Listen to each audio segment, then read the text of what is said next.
성경은 우리 인간에게 어떻게 타락했는지 또 어떻게 인간이 구원을 얻는지 말씀하시는 책입니다. 이 책은 우리 인간의 구속사를 다룬 측면에서 세상 책과 다른 거룩한 책이라 그렇게 말할 수 있습니다. 우리 인간의 타락을 보면 그 배후에는 사탄의 역사가 있습니다. 창세기 3장에 보면 뱀이 나와서 하와를 유혹하고 이어서 아담을 동참시켜 우리 인간을 범죄케 하는 그런 장면을 볼 수가 있습니다. 창세기 3장에 나오는 뱀은 사탄을 상징하는 그러한 짐승이죠. 사탄은 하와에게 선악과를 따먹도록 유혹을 했습니다. 창세기 3장 5절 말씀 한번 보여주실래요? 한번 읽어봅시다. 너희가 그것을 먹는 날에는 너희 눈이 밝아져 하나님과 같이 되어 선악을 알 줄 하나님이 아심이니라. 뱀이 하와에게 유혹하기를 선악과를 먹으면 하나님같이 선악을 분별하게 된다. 이렇게 유혹을 했습니다. 인간은 창조될 때부터 다른 피조물하고 다르게 창조가 되었습니다. 하나님의 형상으로 창조가 되다 보니까 다른 어떤 모든 동식물, 짐승들보다 탁월한 어떤 지위에 있었습니다. 그래서 그런지 인간은 하나님 앞에 서면 열등의식을 느꼈던지 하나님같이 되고자 하는 그런 시도들을 하게 됩니다. 우리 인간사를 보면은 우리 인간이 얼마나 교만한 것인지를 알 수 있습니다. 어떤 경우에는 자기가 신이 되어서 신이 없다, 신이 죽었다 그런 말을 하죠. 이단의 우두머리들은 자신이 하나님이라고 그렇게 말합니다. 우리나라에만 자신이 그리스도다, 하나님이다 이렇게 말하는 사람이 200명이 넘는다고 합니다. 자신이 하나님이 되면 세상이 뭔가 달라지는 그런 모양입니다. 하나님 앞에 자신이 뭔가 하나님처럼 행동하고자 하는 그런 유혹을 뿌리치기가 어려운 모양입니다. 하와도 하나님의 굴레에서 벗어나려고 했던 것일까요? 하나님같이 된다는 말에 갑자기 선악과를 보니까 먹고 싶은 그런 마음이 들었습니다. 창세기 3장 6절 말씀 한번 보겠습니다. 같이 읽어봅시다. 여자가 그 나무를 본즉 먹음직하고 보암직도 하고 지혜롭게 할 만큼 탐스럽기도 한 나무인지라. 여자가 그 열매를 따먹고 자기와 함께 있는 남편에게 주매 그도 먹은지라. 아멘. 자, 하나님같이 된다라는 뱀의 유혹 앞에 그 선악과를 다시 보니까 먹음직하고 보암직하고 지혜롭게 할 만큼 탐스럽기도 한 나무로 보였습니다. 그래서 자신도 먹고 남편 아담에게 먹게 했습니다. 하와는 자신을 유혹하는 선악과 앞에서 그만 넘지 말아야 될 이 피조물의 선을 넘고 말았습니다. 자신만 먹은 것이 아니라 남편까지 먹게 해서 공범으로 만들었습니다. 이로 인해서 세상은 갑자기 죄가 들어오게 된 것입니다. 죄가 들어오면서 자신들의 그 벌거벗은 수치스러운 모습이 눈에 들어와서 자신의 몸을 가리고 이어서 하나님의 저주가 따라 들어왔습니다. 남자는 평생 땀을 흘려야 하는 일을 하는 그런 사람이 되었고 여자는 아이를 낳는 해산의 고통을 맞게 되었습니다. 인간에게 제일 큰 고통은 무엇보다도 에덴 동산에서 쫓겨나는 그런 고통이었을 것입니다. 에덴 동산은 하나님의 보호하심이 있는 동산이죠. 그런데 죄가 들어오면서 이 에덴 동산에서 추방을 당한 것입니다. 하나님의 보호하심이 이제는 더 이상 존재하지 않는 것입니다. 그 상징적인 사건이 바로 이어서 나오는 창세기 4장 말씀의 사건입니다. 가인이 아벨을 죽입니다. 죽음이 없어야 되는 이 인간사회 에덴 동산에서 인간들이 쫓겨나가면서 죽게 되는 것입니다. 죄로 인해서, 욕심으로 인해서, 시기로 인해서, 질투로 인해서 사람을 죽이지만 또 한편으로는 사람이 죄로 인해서 죽어가는 것입니다. 아담과 하와의 이 불순종 사건은 이들만의 문제가 아니었습니다. 온 인류에게 미치는 파급력이 있었습니다. 대표의 원리가 적용되었습니다. 아담과 하와가 죄를 지음으로 모든 인류에게 죄가 그대로 들어오게 된 것입니다. 자동으로 죄인이 된 것입니다. 다른 말로 하면 죄의 오염이 된 사람들이 계속해서 태어나게 되었습니다. 멀쩡한 사람이 오염된 지역에 들어가게 되면 오염되어서 사람이 병이 걸린다든지 여러 가지 안 좋은 영향을 받겠죠. 마찬가지입니다. 아담과 하와의 이 죄의 영향이 온 인류에게 퍼진 것입니다. 로마서 5장 12절 말씀, 이것을 이렇게 말씀합니다. 같이 한번 읽어보겠습니다. 자, 같이 읽어봅시다. 그러므로 한 사람으로 말미암아 죄가 세상에 들어오고 죄로 말미암아 사망이 들어왔나니 이와 같이 모든 사람이 죄를 지었으므로 사망이 모든 사람에게 이르렀느니라. 한 사람의 죄가 모든 사람에게 전가되는 그런 상황이 발생하게 된 것입니다. 이렇게 희망 없이 죄 가운데 살아가던 인생에게 하나님은 바로 구원의 역사를 가동시킵니다. 구원의 역사는 인간이 타락하는 순간부터 시작이 되었습니다.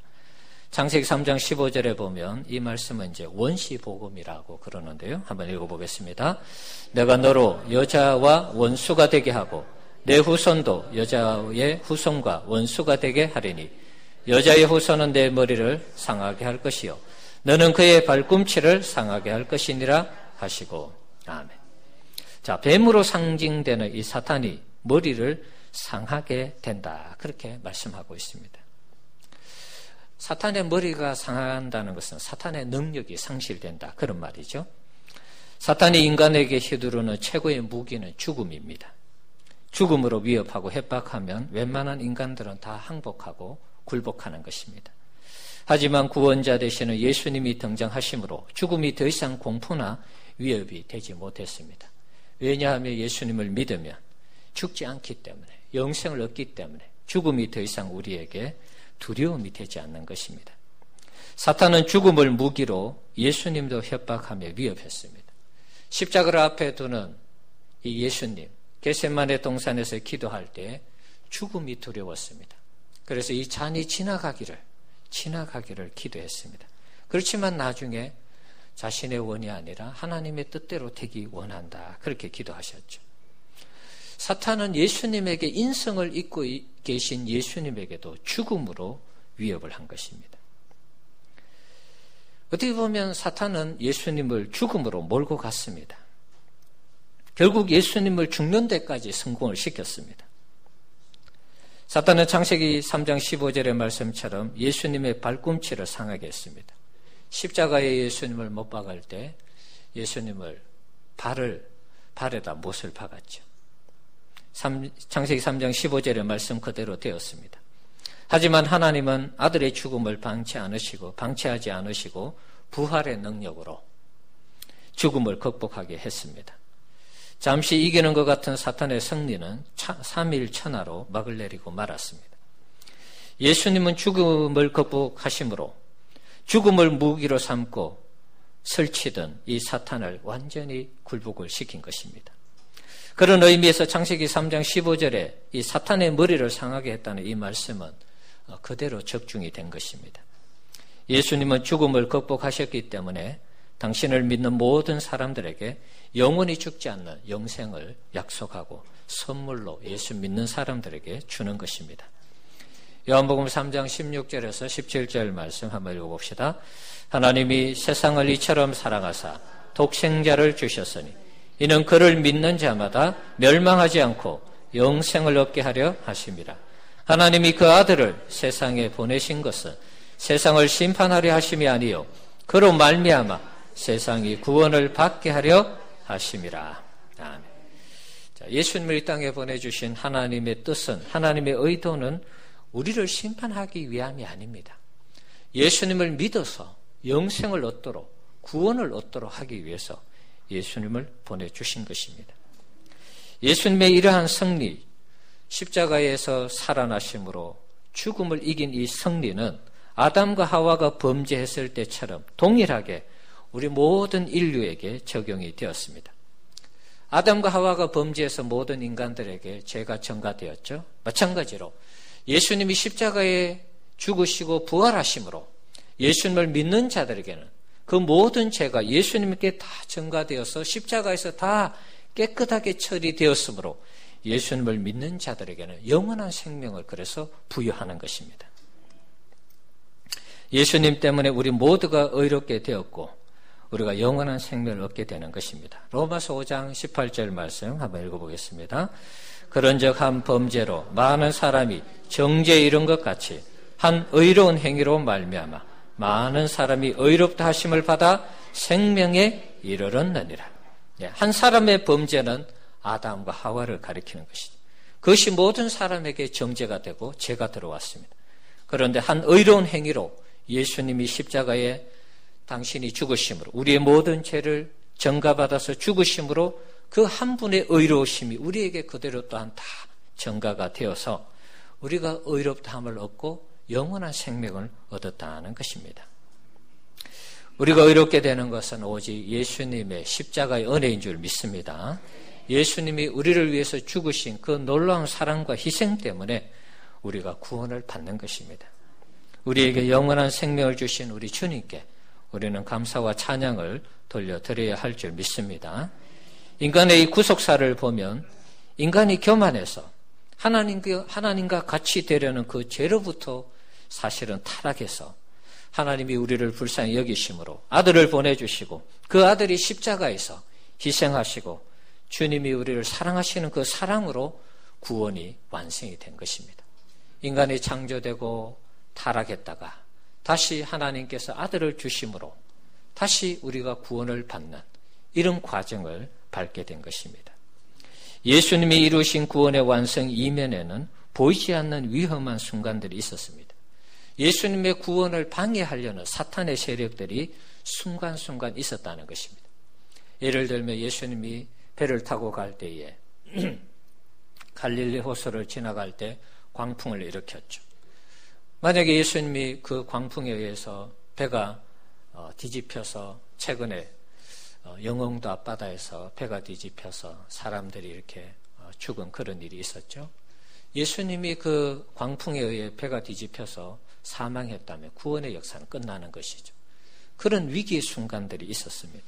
그때 예수님은 풍랑을 잔잔케 하시고 또 어떤 경우에는 그 고향에 갔을 때 마을 사람들이 자기하고 같이 자라고 같이 생활한 예수님이 하나님의 아들이다. 이사야에서 예언한 그 선지자가 바로 나다. 그러니까 이 사람들이 낭떠러지로 데리고 가서 예수님을 밀쳐서 떨어뜨리려고 한 적이 있었죠. 역시 죽음의 위험한 상황이 있었습니다. 그때도 예수님은 모면을 하셨죠. 그 배후에 다 사단의 역사가 있다고 보는 것입니다. 자, 오늘 본문에도 사탄의 역사가 있습니다. 세 번째 유혹하는 그런 장면이죠. 오늘 우리 본문을 읽은 그 내용이 예수님을 세 번째 유혹하는 장면입니다.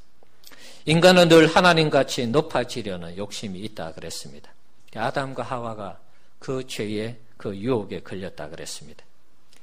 인간의 몸을 입고 오신 예수님 역시 이러한 유혹에 노출되어 있었다고 보는 것입니다. 예수님은 하나님의 아들이시니까 어떤 유혹도 받지 않으셨을 거야. 그런 생각을 할 수 있죠. 그렇지 않습니다, 여러분. 예수님도 인성을 가지고 계셨기 때문에 배가 고프셨고 쉬고 싶으시고 또 예수님은 잠을 청하기를 원했습니다. 네, 그렇지만 그런 부분들을 잘 극복을 하신 것이죠. 아까도 말씀드렸지만 겟세마네 동산에서 죽음의 위협 앞에서 목숨에 대한 두려움도 사실 있었습니다. 인성을 가지고 계시니까 말이죠. 그래서 사탄이 인성을 입고 있는 예수님의 약점을 간파한 것입니다. 그래서 인간이 최고의 자리를, 인간이 오를 수 있는 최고의 자리를 예수님께 보여준다면 예수님이 흔들리지 않을까, 아마 그런 생각을 했던 것 같아요. 인간의 몸을 입고 오신 예수님에게 최고의 자리를 유혹해서, 그래서 예수님이 그 자리를 물려받는다면 그리고 자신의 하수인이 된다면 하나님의 구원의 역사는 숲으로 돌아가는 것이죠. 사탄이 유혹을 합니다. 4장 8절에서 9절에 있는 말씀 한번 읽어보겠습니다. 마귀가 또 그를 데리고 지극히 높은 산으로 가서 천하만국과 그 영광을 보여 이르되 만일 내게 엎드려 경배하며 이 모든 것을 내게 주리라. 자, 높은 곳에 올라가서 사탄이 예수님에게 제안합니다. 천하만국의 영광을 다 보여주면서 내게 경배하면 이 모든 것을 주겠다라고 제안을 합니다. 자, 우리 웬만한 인간들 같으면 이 유혹에 넘어갈 것입니다. 온 세상에서 나를 최고로 만들어준다. 그러면 아마 마귀에게 경배하는 거 일도 아닐 것입니다. 이것이 마치 아담과 하와에게 사탄이 제안했던 하나님같이 되게 해주겠다는 말과 일맥상통하는 그런 유혹인 것입니다. 인간은 은연중에 자신 위에 누군가를 두는 것을 싫어합니다. 자신이 그 자리에 있으면 괜찮은데 남이 나보다 위에 있는 것을 싫어하는 것입니다. 우리 모두는 가능하면 군림하려고 하고 다스리려고 하고 지시하려고 하고 합니다. 누군가에게 통치를 받고 누군가에게 다스림을 받고 누군가에게 지시를 받는 것을 싫어합니다. 본능적으로 그렇습니다. 동일한 사탄의 유혹이 인성을 입으신 예수님에게 주어졌습니다. 예수님이 어떻게 대처했습니까? 마태복음 4장 10절 말씀 한번 읽어봅시다. 이에 예수께서 말씀하시되 사탄아 물러가라. 기록되었으되 주 너의 하나님께 경배하고 다만 그를 섬기라 하였느니라. 네, 방송실에서 빨리빨리 넘겨줘야 됩니다. 자, 여기 보면 사탄아 물러가라. 최고의 자리를 제안하는 이 사탄에게 예수님이 물러갈 것을 명령하죠. 그리고 주 너의 하나님께 경배하고 다만 그를 섬기라. 하나님만 나는 섬길 것이다. 그리고 그 유혹을 물리쳤습니다. 아담과 하와의 반응과 전혀 다른 반응을 보이신 것이죠. 예수님은 자신의 위치가 어디인지를 정확하게 알았습니다. 우리 인간의 말로 하면 분수를 아신 것입니다. 하나님과 동등되는 분이셨지만 지구상에 계실 때는 아들로서 하나님과 동등됨을 취하지 않았습니다. 하나님을 경배의 대상으로 알고 오직 그분만을 섬기기를 원했습니다. 자신이 지구상에서 최고가 되고자 하는 마음을 버렸습니다. 자신이 하나님의 영광을 가로채는 그런 일을 하기를 원치 않았습니다. 사탄의 이런 원초적인 유혹 앞에 과감하게 예수님을 물리친 것입니다. 오직 경배받으실 분은 하나님밖에 없음을 선언을 하셨습니다. 그때 마귀가 물러가고 천사가 와서 수종 들었다. 그 다음 말씀에 그렇게 기록하고 있습니다. 사랑하는 성도 여러분, 우리를 위해서 인간이 받을 수 있는 최고의 유혹을 이기신 우리 예수님께 감사와 존귀와 영광을 돌려드려야 될 줄 믿습니다. 예수님이 아담과 하와처럼 하나님같이 되고 세상에서 최고가 되는 자리를 물리치지 못했다면, 그 유혹을 극복하지 못했다면 우리는 이 자리에 없는 것입니다. 예수님은 사탄이 던진 그 유혹 앞에, 사탄이 던지는 유혹은 항상 화려합니다. 화려하고 멋있게 보이고, 그것이 우리 인생의 최고의 어떤 행복을 가져다 줄 것처럼 그렇게 보이는 것입니다. 그러나 그것이 하나님 앞에 바른 선택이 아니었기 때문에 예수님은 그것을 과감하게 뿌리친 것입니다. 만약 예수님이 사탄의 유혹에 넘어갔다면 상상할 수 없는 일이 벌어지는 것입니다. 십자가를 버리고 사탄의 하수인이 된다면 그런 예수님을 여러분 한번 상상해 보십시오. 생각만 해도 여러분 끔찍한 것입니다. 우리의 구원은 물 건너가는 것이고, 하나님이 우리를 구원하고자 하는 그 일은 순식간에 사라지는 것입니다. 그리고 하나님 아버지 앞에 선 예수님, 아들로서의 예수님이 어떤 모습이겠습니까? 정말 상상만 해도 끔찍한 일이 아니겠습니까? 예수님은 한순간의 욕심을 위해서 아버지의 뜻을 버리지 않았습니다. 자신의 사명을 망각하지 않았습니다. 오늘 우리 시대 하나님의 구원도 마찬가지입니다. 우리가 하나님 앞에서 하나님처럼 높아지려고 하고 세상에서 존경받고 최고가 되는 유혹을 받을 때, 최고가 되려는 그런 유혹을 받을 때 이것이 과연 하나님을 기쁘시게 하는 것인가, 나를 향한 하나님의 뜻인가를 정확하게 분별을 해야 되겠습니다.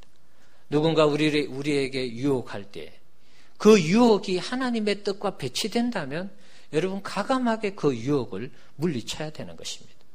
내가 아무리 잘되고 아무리 세상에서 성공하고 아무리 세상에서 최고가 된다 할지라도 그것이 하나님의 뜻과 맞지 아니하면 과감하게 물리쳐야 되는 것입니다.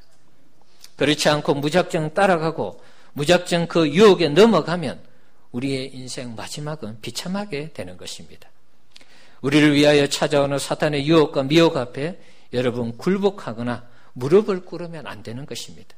이겨내셔야 되고 극복하셔야 되는 것입니다. 여러분이 사탄에게 굴복하는 그 순간 수많은 하나님의 나라의 일들이 무너지는 것입니다. 하나님의 나라가 와해되는 것입니다. 우리의 한순간의 판단, 우리의 한순간의 그 유혹 앞에 무릎 꿇는 것이 하나님의 사람을 다치게 하고 기독교에 악영향을 미치는 것입니다. 최근에 한국교회 큰 교회에서 일어나는 일들을 보면 대체로 그런 것입니다. 자신 앞에 놓여 있는 어떤 유혹, 그 유혹을 뿌리치지 못하고 붙잡으니까 결국에는 이것이 기독교에 해가 되고 수많은 믿음의 사람들을 다치게 하는 것입니다. 그래서 교회가 싫고 기독교가 싫어서 타종교로 가는 것입니다.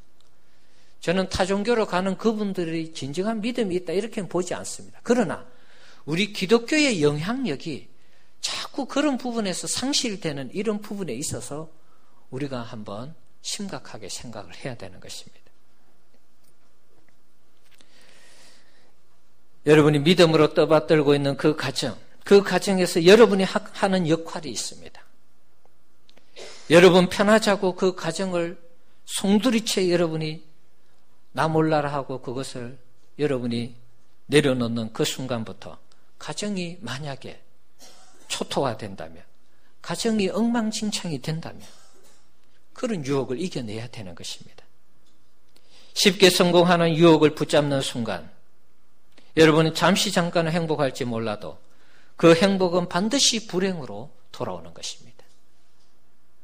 잠깐의 쾌락이 우리 인생 전체를 집어삼키는 그런 불행한 일로 우리에게 다가올 수 있다는 사실을 기억해야 하는 것입니다. 지금도 우리 주변에는 우리를 하나님같이 만들어 주려는 사탄의 유혹들이 있습니다. 최고가 되게 해주겠다는 사탄의 제안들이 있을 수 있습니다. 내게 한번 절하면 천하 만국의 영광을 너에게 주겠다. 그렇게 유혹하는 사탄의 역사들이 있습니다.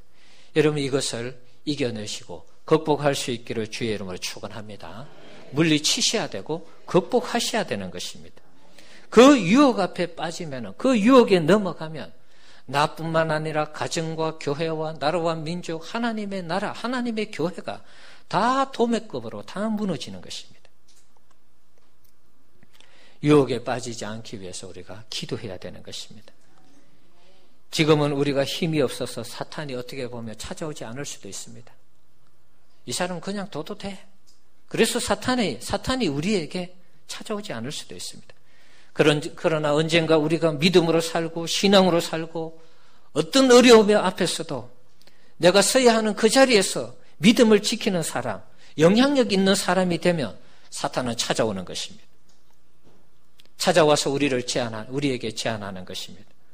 하나님같이 되게 해줄 테니까, 내가 이 세상에서 최고의 영광의 자리를 허락할 테니까 내게 경배하고 나의 유혹, 나의 제안을 받아들이라고 말할 것입니다. 그 제안을 받아들이면, 그 유혹에 넘어가면 우리는 더 이상 하나님의 나라와 의를 위해서 일하지 못합니다. 손발이 묶여서 더 이상 일할 수 없는 것입니다. 쉬운 길을 가라고 사탄은 유혹할 것입니다. 누구나 가는 길을 가라고 유혹할 것입니다. 유혹을 이길 때 하나님의 나라가 전파되고, 유혹을 이길 때 우리를 통해서 하나님이 영광 받으시고, 유혹을 이길 때 하나님의 영향력이 나타나는 것입니다. 예를 들어 보겠습니다. 요셉이 보디발 아내의 유혹을 받았습니다. 젊은 혈기에 아무도 없는 집에서 유혹을 받았습니다. 만약에 그 유혹에 넘어갔다면 어떻게 됐을까요? 남녀 간의 이 분류는 오래 가지 못합니다. 여러분, 반드시 탄로나게 되어 있습니다. 만약에 발각이 되었습니다. 그럼 그 자리에서 요셉은 죽는 것입니다. 감옥에 가는 게 문제가 아니고 그 자리에서 죽는 것이죠.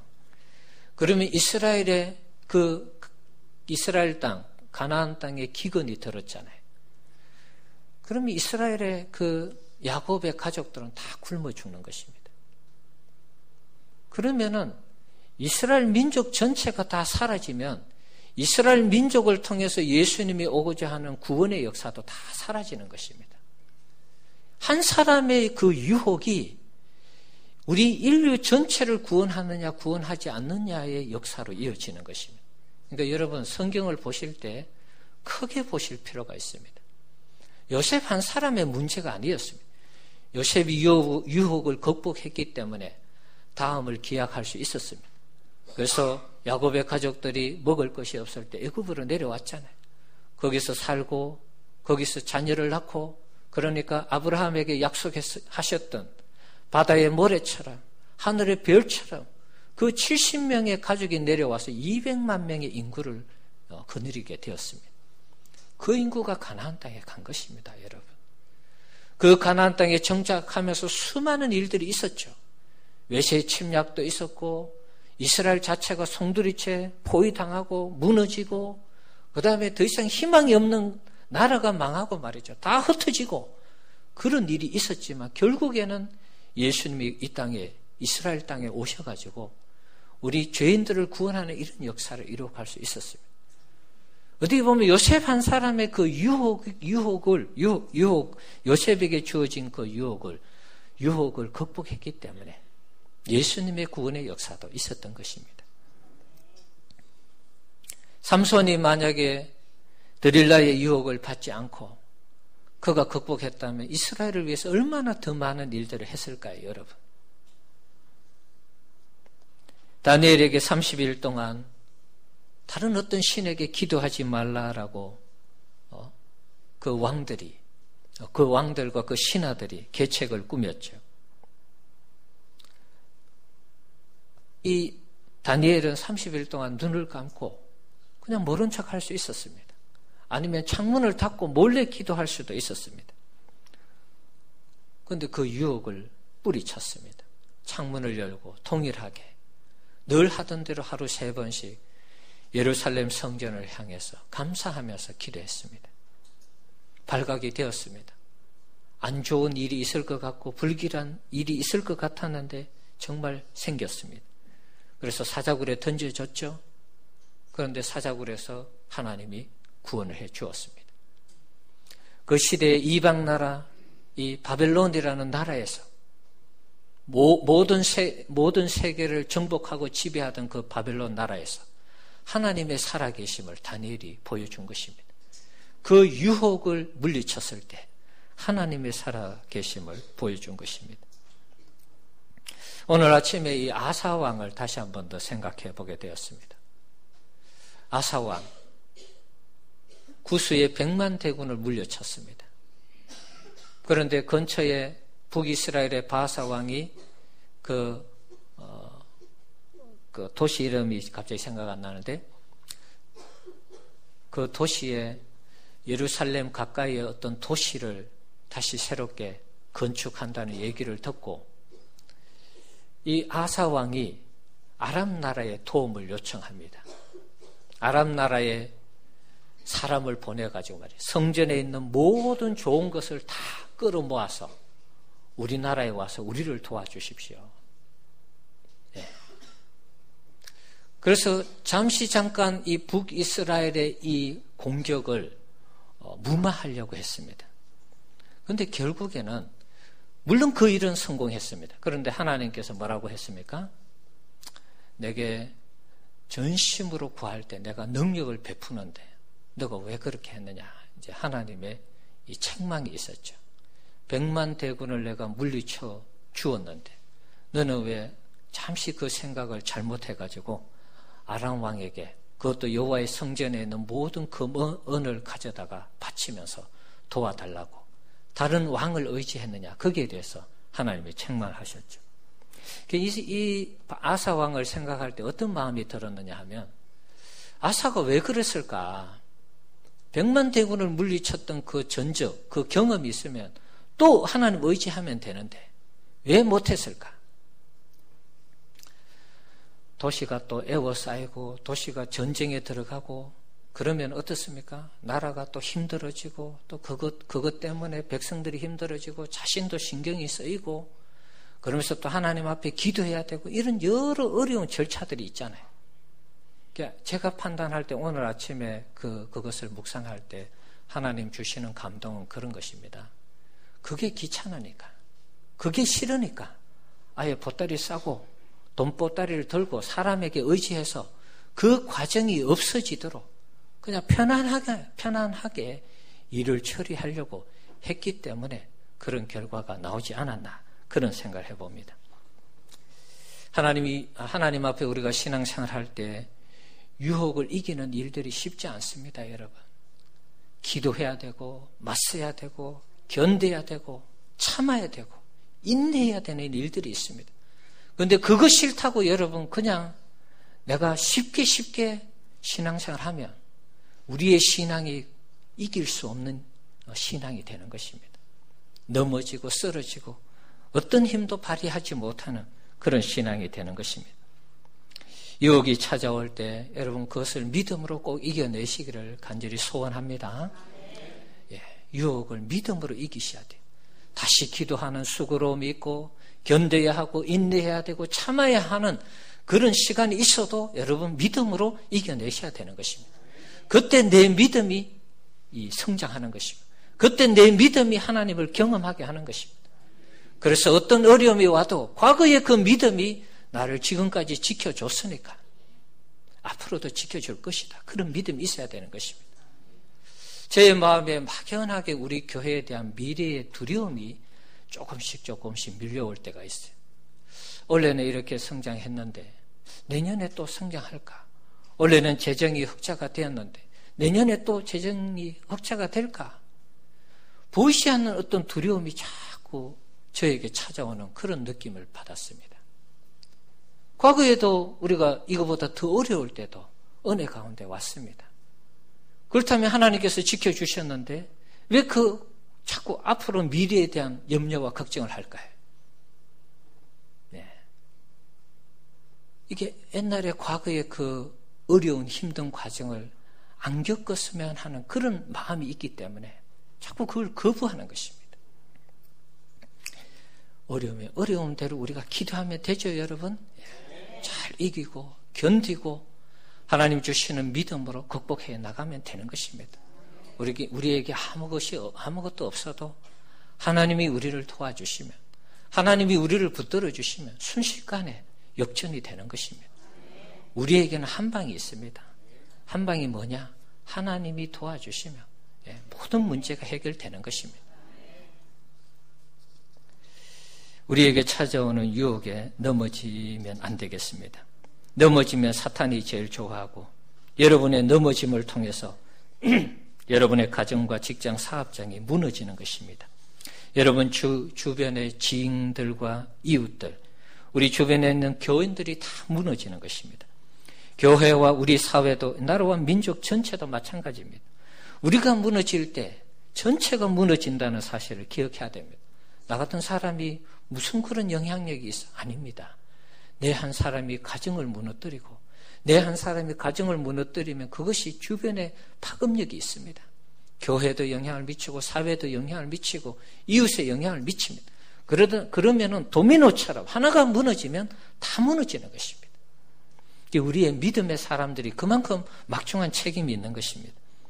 내가 신앙에서 무너지고 믿음에서 무너지면 나를 통해 하나님의 구원의 역사가 중단되고 나를 통해서 하고자 하는 하나님의 나라가 세워지지 않는 것입니다. 우리 성도님들, 내가 아담과 하와의 길을 갈 것인가 예수님의 길을 갈 것인가 선택을 해야 되는 것입니다. 내가 아담의 길을 가면 모든 사람들에게 피해를 주는 것입니다. 안 좋은 영향력을 끼치는 것입니다. 반대로 내가 예수님의 길을 가면, 예수님의 길을 선택하면 우리는 하나님의 나라와 하나님의 구원과 하나님의 역사를 일으키는 아름다운 믿음의 사람이 될 줄 믿습니다. 우리가 결단해야 되는 것입니다. 우리 성도님들 유혹을 물리치고 구원을 이루신 예수님처럼 우리 앞에 주어지는 모든 유혹 우리도 물리쳐서 마침내 하나님의 구원과 하나님의 역사, 하나님이 하시고자 하는 뜻을 이루어드리는 우리 모든 성도님들 되시기를 주의 이름으로 축원합니다.